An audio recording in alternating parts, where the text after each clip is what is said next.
कहते हैं कि खेती सिर्फ मिट्टी से नहीं सोच से भी होती है और जब सोच बदल जाए तो बंजर जमीन भी सोना उगल सकती है।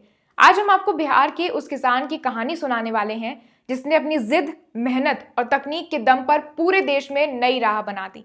नमस्कार, आप देख रहे हैं आर्यन टीवी कृषि। मैं हूं आपके साथ देवांशी खन्ना।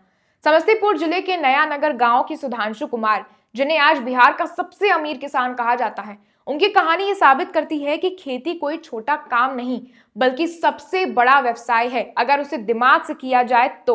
सुधांशु की जिंदगी की शुरुआती किसी फिल्मी कहानी से कम नहीं थी। उनके पिता चाहते थे कि वे आईएएस बने।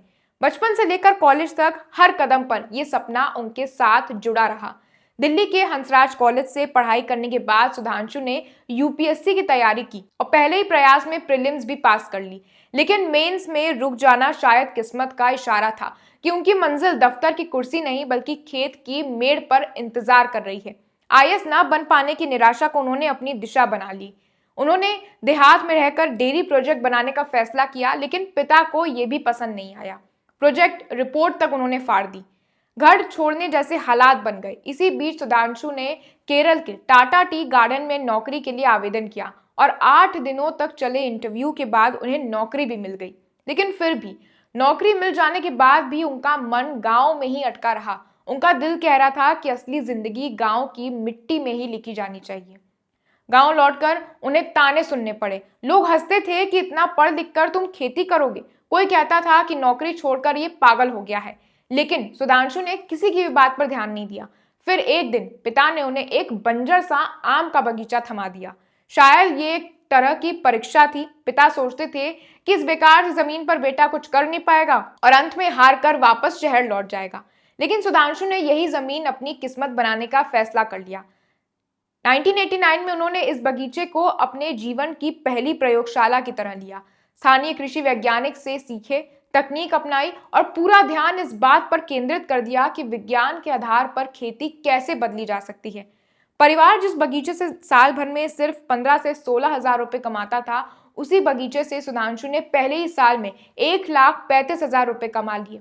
ये सिर्फ कमाई नहीं थी, ये साबित करने का पहला कदम था कि खेती में ज्ञान जोड़ दिया जाए तो नतीजे चमत्कारी हो सकते हैं।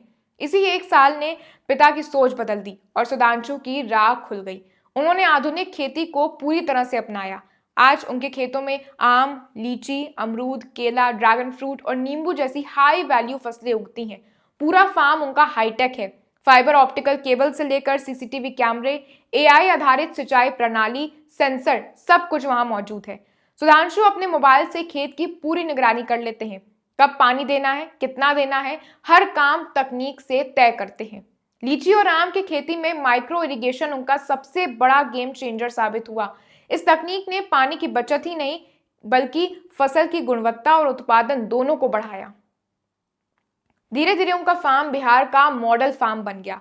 मुख्यमंत्री नीतीश कुमार भी कई बार उनके खेत देखने पहुंचे हैं। आज सुधांशु कुमार का सालाना टर्नओवर 3 से 3.5 करोड़ रुपए तक पहुंच चुका है। लेकिन उनसे भी ज्यादा मूल्यवान वो संदेश है जो वो युवा किसानों को देते हैं कि खेतों में ज्ञान सबसे महत्वपूर्ण है। पढ़ाई बंद मत करो, तकनीक सीखो, प्रयोग करो और खेती को विज्ञान की तरह अपनाओ। उनके अनुसार आधुनिक खेती से कमाई पारंपरिक खेती की तुलना में कम से कम 8 गुना से ज्यादा हो सकती है। और इस तरह सुधांशु कुमार ने यह साबित कर दिया है कि किसान अगर बदल जाए तो खेती की तस्वीर खुद ब खुद बदली जा सकती है।